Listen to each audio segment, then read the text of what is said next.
नमस्कार दोस्तों, मैं दिग्विजय सिंह आप सबका बहुत स्वागत करता हूं दिग्विजय इकोनॉमिका में। दोस्तों, आज मैं आपसे बात करने वाला हूं फाइनेंशियल सिस्टम के ऊपर। फाइनेंशियल सिस्टम एक बड़ा टॉपिक है। फाइनेंशियल सिस्टम में हम फाइनेंशियल इंस्टीट्यूशंस के बारे में पढ़ते हैं, फाइनेंशियल मार्केट के बारे में पढ़ते हैं और फाइनेंशियल इंस्ट्रूमेंट्स के बारे में पढ़ते हैं। दोस्तों, फाइनेंशियल सिस्टम को समझने के लिए इसके जितने भी इंस्ट्रूमेंट्स हैं उसको हमको भली भांति समझना पड़ेगा, उसके कॉन्सेप्ट को क्रिस्टल क्लियर करना पड़ेगा। मनी मार्केट में कौन कौन से पार्टिसिपेटरी हैं उसको समझना पड़ेगा, कैपिटल मार्केट में कौन कौन से पार्टिसिपेटरी हैं उसको समझना पड़ेगा। हमको डिफरेंट टाइप के इंस्ट्रूमेंट्स के साथ साथ वो टेक्निक्स यूज कैसे जाते हैं इसको भी समझना पड़ेगा। तो मेरे अकॉर्डिंग एक बड़ा सेगमेंट है, बहुत ही महत्वपूर्ण सेगमेंट है। इसमें हम शेयर मार्केट के बारे में पढ़ेंगे, हम इसमें सेंसेक्स के बारे में पढ़ेंगे, हम ये भी बात करेंगे कि शेयर का मूल्य कैसे बढ़ता है, सेंसेक्स कैसे बढ़ता है, सेंसेक्स कैसे घटता है। ये तमाम जो कॉम्प्लेक्स टॉपिक है वो सब इसी से रिलेटेड है। तो दोस्तों, मैंने सोचा कि फाइनेंशियल सिस्टम अगर आपको बताना है तो सारे बेसिक कॉन्सेप्ट को एक बार बताएं, फिर इसको डीप में पढ़ा जाए। तो ये मेरा पहला वीडियो है फाइनेंशियल सिस्टम का। ये एक इंट्रोडक्टरी वीडियो होगा, इसको आप लोग ठीक से देखिए, आपको समझ में आएगा कि एक्चुअली हमको सीखना क्या क्या है। और इसके बाद मैं कई वीडियो बनाऊंगा जिससे पूरी तरीके से आप मनी मार्केट को समझ सकें, पूरी तरीके से आप कैपिटल मार्केट को समझ सकें, बहुत अच्छे से उन तमाम टर्मिनोलॉजी को समझ सकें, तमाम ऐसे कॉन्सेप्ट को क्लियर कर सकें जो बार बार इस सिस्टम में यूज किए जाते हैं और आपको समझ में नहीं आता है। जब कई बार आप मनी मार्केट को, कैपिटल मार्केट को पढ़ते हैं तो आप सुनते हैं, पढ़ते हैं निगोशिएबल इंस्ट्रूमेंट्स है, आप पढ़ते हैं कि गवर्नमेंट सिक्योरिटी है, फिर आप पढ़ते हैं ये ट्रेजरी बिल्स है, फिर आप पढ़ते हैं बॉन्ड्स है, फिर पढ़ते हैं आप डिवेंचर है। डिफरेंट टाइप्स के टर्म्स आते हैं, कॉमर्शियल पेपर्स क्या है, सर्टिफिकेट ऑफ डिपॉजिट क्या है। तो कई बार आपको ये कॉन्सेप्ट नहीं समझ में आते हैं और ये आपके लिए जो सेगमेंट है बड़ा जो है उबाऊ हो जाता है, बोझिल हो जाता है। तो दोस्तों, अगर आपको सीखना है तो ये डिफरेंट टर्म्स को आपको सीखना पड़ेगा, फिर आपके लिए ये बिल्कुल ही आसान हो जाएगा। तो चलिए, इसको बड़े ही सिंपल लैंग्वेज में आप तक पहुंचाने का मैं प्रयास कर रहा हूं। तो दोस्तों, आइए पूरे कंसंट्रेशन के साथ जो भगवान ने आपको दिया है, आइए हम लोग सीखते हैं व्हाट इज फाइनेंशियल सिस्टम। देखिए दोस्तों, फाइनेंशियल सिस्टम की जब मैं बात करूंगा तो पहले आपको समझना पड़ेगा कि फाइनेंशियल सिस्टम है क्या और इसका बेसिक ऑब्जेक्टिव क्या है। फाइनेंशियल सिस्टम दोस्तों बेसिकली फाइनेंशियल इंस्टीट्यूशंस, वित्तीय संस्थाओं, फाइनेंशियल मार्केट, वित्तीय बाजार तथा फाइनेंशियल इंस्ट्रूमेंट्स, वित्तीय विलेय का एक सेट है जिसका उद्देश्य है अर्थव्यवस्था में जो सेविंग है उसको बढ़ाना तथा उसको बेहतर तरीके से, ऑप्टिमम तरीके से मोबिलाइज करना। तो दोस्तों, जो फाइनेंशियल सिस्टम है, वित्तीय प्रणाली है, बेसिकली वो फाइनेंशियल इंस्टीट्यूशंस, फाइनेंशियल मार्केट तथा फाइनेंशियल इंस्ट्रूमेंट्स का एक सेट है जो अर्थव्यवस्था में सेविंग को मोबिलाइज करता है, सेविंग को बढ़ाता है तथा उसका ऑप्टिमम यूज को इंसेंटिव देता है, उसको इंकरेज करता है, उसको प्रोत्साहित करता है। दोस्तों, बहुत इंपॉर्टेंट चीज यह है कि इकोनॉमी में फंड सरप्लस एरिया कौन है और दूसरा फंड डेफिसिट एरिया कौन है। कुछ ऐसे क्षेत्र हैं इकोनॉमी में जहां पे फंड सरप्लस होता है, जहां फंड की अधिकता होती है, जबकि दूसरी तरफ वो सेक्टर होता है जो फंड की डिमांड कर रहे होते हैं। देखिए, नॉर्मली हाउस होल्ड एक फंड सेविंग करने वाला एरिया है। हम लोग क्या करते हैं, हाउस होल्ड क्या करता है, इनकम जनरेट करता है, कंज्यूम करता है और कंजम्पशन के बाद जो बचता है उसको सेव करता है। तो fund surplus area house hold का होता है, जबकि फंड की डिमांड करने वाला एरिया होता है कॉर्पोरेट का, प्राइवेट कॉर्पोरेट का, सार्वजनिक क्षेत्रों का, गवर्नमेंट का। तो किस तरीके से फंड को हम सरप्लस एरिया से निकाल के डेफिसिट एरिया तक तरफ ले जाएं, उसको मोबिलाइज करें, इसमें सबसे इंपॉर्टेंट जो काम करता है वो है फाइनेंशियल सिस्टम, फाइनेंशियल मार्केट। तो दोस्तों, फाइनेंशियल सिस्टम का मतलब आप समझ गए, एक सेट होता है जिसमें फाइनेंशियल इंस्टीट्यूशंस, फाइनेंशियल मार्केट और फाइनेंशियल इंस्ट्रूमेंट्स भाग लेते हैं और इसके माध्यम से इकोनॉमी में सेविंग को मोबिलाइज किया जाता है। फंड सरप्लस से फंड डेफिसिट की ओर हम क्या करते हैं, ट्रांसफर करते हैं फंडों का। तो इसमें फाइनेंशियल सिस्टम में एक तो पार्टिसिपेटरी है फाइनेंशियल इंस्टीट्यूशंस। फाइनेंशियल इंस्टीट्यूशन में देखिए बैंक आते हैं और नॉन बैंकिंग फाइनेंशियल कंपनीज आती हैं। इसके विषय में काफी कुछ हम बात कर चुके हैं, नॉन बैंकिंग फाइनेंशियल कंपनीज के ऊपर बात करेंगे। दूसरा, इसमें जो सबसे इंपॉर्टेंट पार्टिसिपेटरी है वो है फाइनेंशियल मार्केट, वित्तीय बाजार। देखिए दोस्तों, वित्तीय बाजार दो तरह के होते हैं, मनी मार्केट मुद्रा बाजार और दूसरा है कैपिटल मार्केट पूंजी बाजार। ये इसके फाइनेंशियल मार्केट के दो तरह के क्लासिफिकेशन है, मनी मार्केट और कैपिटल मार्केट का। देखिए, मनी मार्केट, मुद्रा बाजार फाइनेंशियल सिस्टम का एक अत्यंत ही महत्वपूर्ण सेगमेंट है। इसमें जो फंडों का लेन देन होता है, इसमें ऐसे फाइनेंशियल इंस्ट्रूमेंट्स यूज किए जाते हैं जिसमें जो फंडों का लेन देन है वो 1 साल से कम अवधि का होता है। जब फंडों का मांग और फंडों की पूर्ति 365 दिन से कम समय के लिए हो, 1 साल से कम अवधि के लिए हो, तो वो पूरा का पूरा मार्केट होता है मनी मार्केट। इसमें जो फंडों का जो मांग और पूर्ति है, फंडों का जो ट्रांजैक्शन है, जो फाइनेंशियल इंस्ट्रूमेंट्स के माध्यम से हम फंड को ट्रांजैक्शन करेंगे, वो जो है 365 दिन से कम के लिए करेंगे। तो ये मनी मार्केट की बात हम करेंगे, ये मनी मार्केट में होगा। दूसरा, एक फाइनेंशियल मार्केट का दूसरा कंपोनेंट है कैपिटल मार्केट। ये बेसिकली मीडियम टर्म और लॉन्ग टर्म का मार्केट होता है। इसमें जो फाइनेंशियल इंस्ट्रूमेंट्स यूज किए जाते हैं, जो इसमें फंड का लेन देन होता है, वो 1 साल से अधिक अवधि के लिए होता है। अगर आप पूछेंगे 1 साल से अधिक अवधि कितना हो सकता है, तो मैं आपको बताऊं, ये 5 साल हो सकता है, 10 साल हो सकता है और अधिकतम 40 ईयर्स तक हो सकता है। तो दोस्तों, इसके जो इंस्ट्रूमेंट्स हैं मनी मार्केट और कैपिटल मार्केट के, उसको आपको सीखना पड़ेगा कि कौन कौन से इंस्ट्रूमेंट्स हैं जो सेविंग को मोबिलाइज करते हैं शॉर्ट रन के लिए या फिर लॉन्ग रन के लिए। तो मनी मार्केट फाइनेंशियल मार्केट का वो भाग होता है जिसमें फंडों का जो गतिशीलन है, जो मोबिलिटी है, वो 1 साल से कम अवधि के लिए होता है।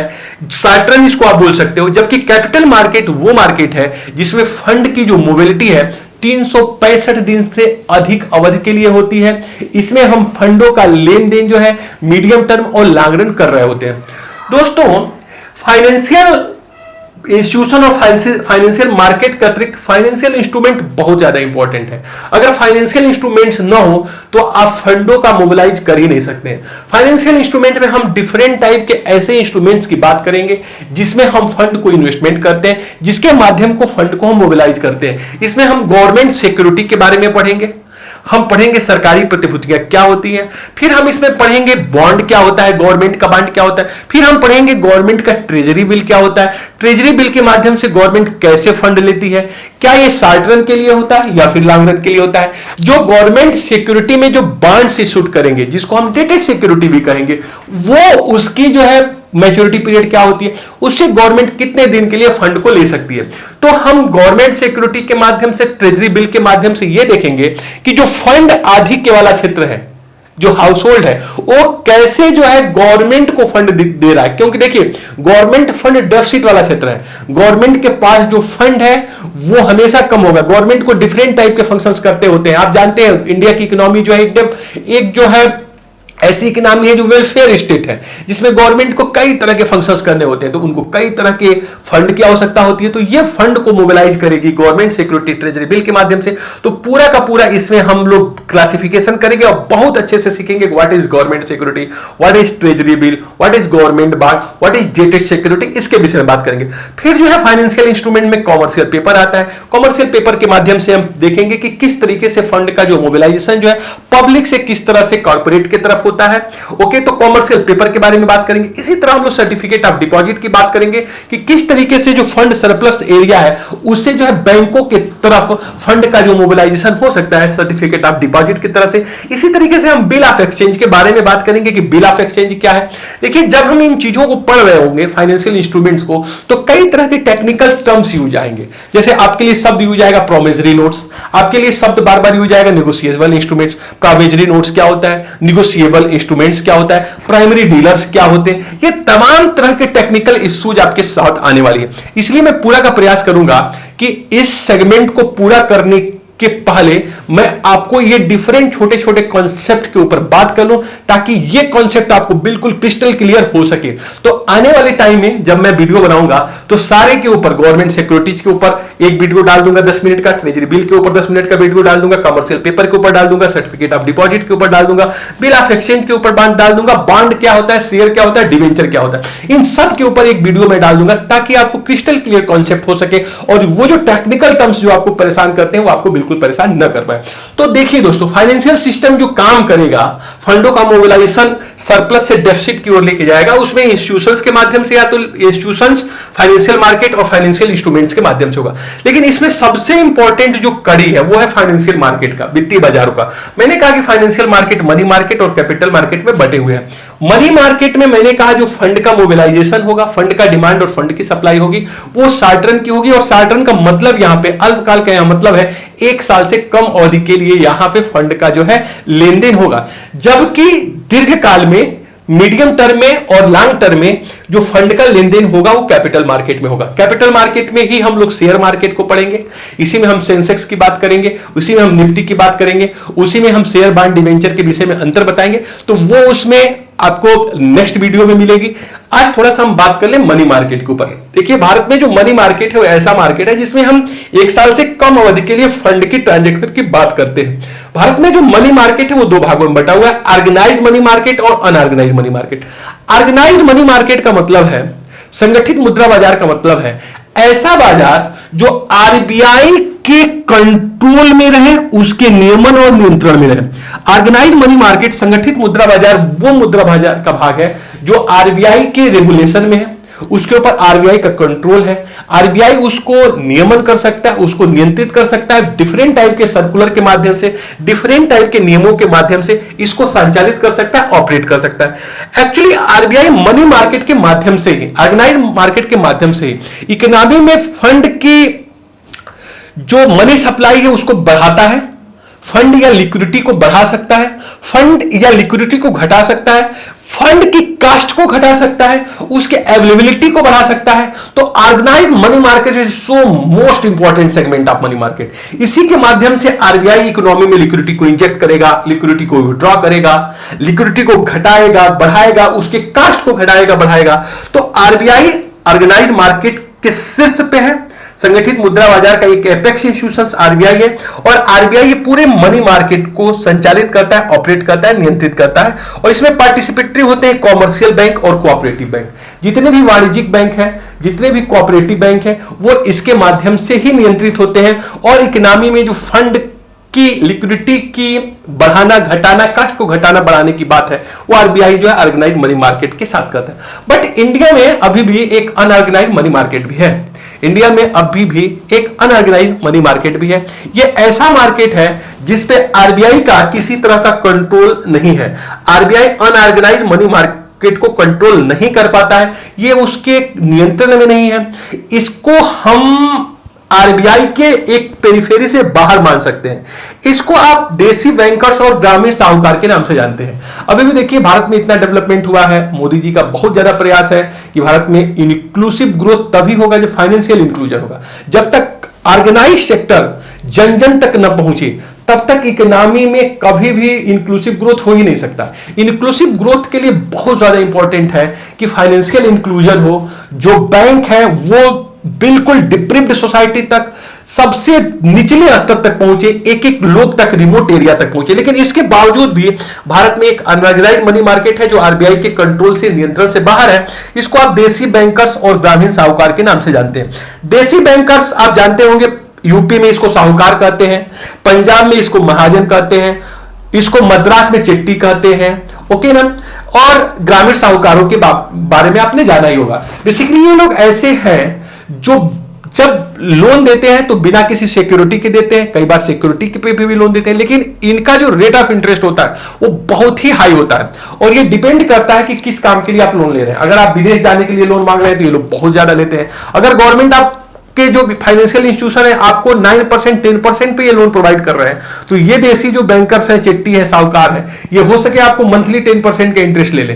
तो दोस्तों, एक बहुत बड़ा सेगमेंट अभी भी है मनी मार्केट में आपका, जो कि आरबीआई के कंट्रोल से, नियंत्रण से बाहर है। और इसके ऊपर हम लोगों को जरूर विचार करना चाहिए कि जब ये सेक्टर कम होगा तभी आपके लिए इंक्लूसिव ग्रोथ का रास्ता होगा। तो दोस्तों, फाइनेंशियल सिस्टम में देखिए 3 चीजें हम पढ़ेंगे, इंस्टीट्यूशंस के बारे में, मार्केट के बारे में, फाइनेंशियल इंस्ट्रूमेंट के बारे में।